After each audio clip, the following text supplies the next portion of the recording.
अस्सलाम वालेकुम पाकिस्तान। आप सब मेरा यूट्यूब चैनल देख रहे हैं। मैं हूँ लीशा अंसर।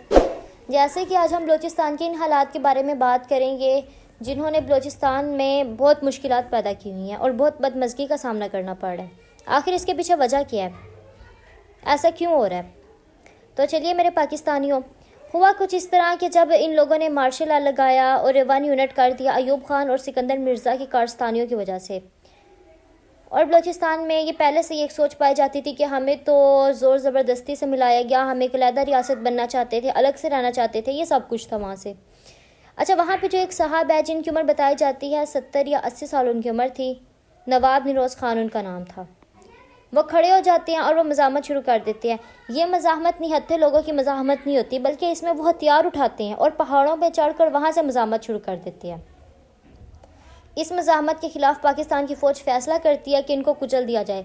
जैसे आज हम कहते हैं ना कि इनको कुचल दिया जाएगा, उस वक़्त पाकिस्तान की फ़ौज ने फ़ैसला किया कि इनको कुचल दिया जाए। यहाँ पे आपको नवाब निरोज़ खान साहब की तस्वीर नज़र आ रही होगी ताकि आपको अंदाज़ा हो सके कि किस उम्र के शख्स के साथ हमारी पाक फ़ौज लड़ रही थी। ये काली ऐनक लगाए हुए, दाढ़ी और बड़ी बड़ी मूँछों वाले साहब जो है ना, ये इनका नाम नवाब निरोज़ खान साहब है। ये तकरीबन 80 साल उनकी उम्र थी और ये एक पेशी के वक्त इस तरह के हालात में आपको नज़र आ रही है। नवाब निरोज़ खान साहब ने मुसल्लह मज़ाहमत शुरू की और फ़ौज ने फ़ैसला किया कि इनको कुचल दिया जाएगा, इनको ख़त्म कर दिया जाएगा। ऑपरेशन लॉन्च होता है उस वक़्त। इस ऑपरेशन में ये लोग जो कि पहाड़ों के हिले हुए थे, इन्हें गारों के रास्ते भी पता थे, इन्होंने इदारों को नाको चने चबवा दिए।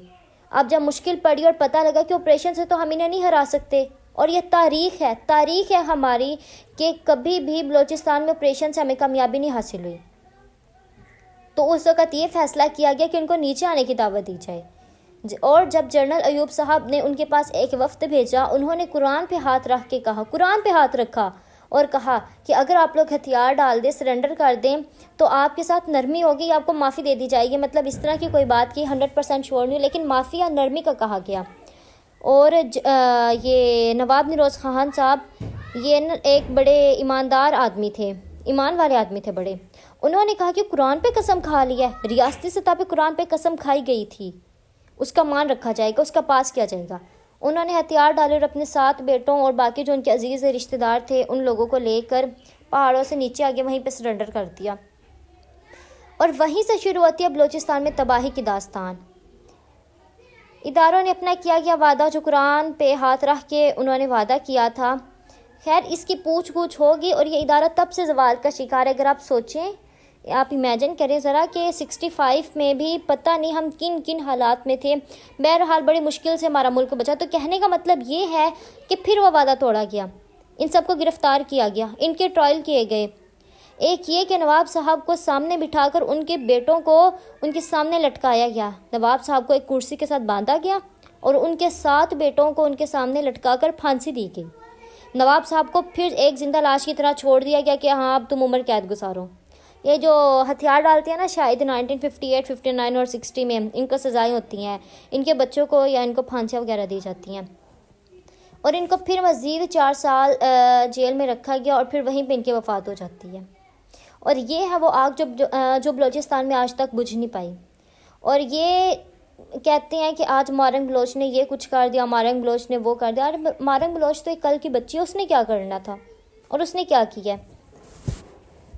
असल में आपने नवाब निरोज़ खान साहब के साथ क्या किया? कुरान पे हाथ रखा था तो इसका मान भी तो रखना था, कसम पूरी करनी थी आपको। आपको पता है कि कुरान में क्या लिखा है? इस चीज़ का हिसाब लिया जाएगा, तुम्हारी कस्मों का तुमसे हिसाब लिया जाएगा। तुमने कुरान पे हाथ रख के अहद किया, तुम्हारे अहदों का, और जो तुमने अहद तोड़ा, तुम्हारे उन अहदों का तुमसे हिसाब लिया जाएगा। देखें ना, जो कुरान पे हाथ रख के मुकर गए ओवर सीरीज पाकिस्तान में, मैं कहूँगी कि इन्होंने अभी भी आपसे कौन सा ऐसा वादा किया या गारंटी दिया कि आप पीछे हट जाएं? आपको याद है शेर अफजल मरवत के ज़रिए जब वो बड़े साहब जा रहे थे अमेरिका दौरा करने, तो कैसे वहाँ पे एहतजाज रुकवा दिया गया था? वहाँ तारीख़ी एहतजाज होना था, वहाँ हज़ारों लोगों ने पहुँचना था और एक बड़ी टफ़ सिचुएशन वहाँ पे क्रिएट होनी थी। और इनको पता चलता कि हम कभी भी ऐसे दौरे नहीं कर सकेंगे, इससे हम लोग को बहुत फ़ायदा होना था, लेकिन वो एहतजाज रुकवा दिया कि इस टाइम पे आप ये एहतजाज रुकवा दें और हम मुल्क के हालात बेहतर कर देंगे। इन लोगों ने वादा किया था कि آپ اس وقت یہ احتجاج رکوا دیں اور ہم حالات بہتر کر دیں گے. بس آپ اس احتجاج کو کسی نہ کسی طرح رکوا دیں. کیا حالات بہتر ہوئے؟ کیا عمران خان پہ سختیاں ختم ہوئی؟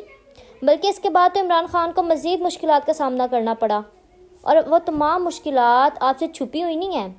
آپ سب ان تمام مشکلات سے اچھی طرح واقف ہیں. آج تک اتنا ہی. اپنا اور اپنے اس چینل کا خیال رکھیے گا. اللہ حافظ. پاکستان زندہ باد.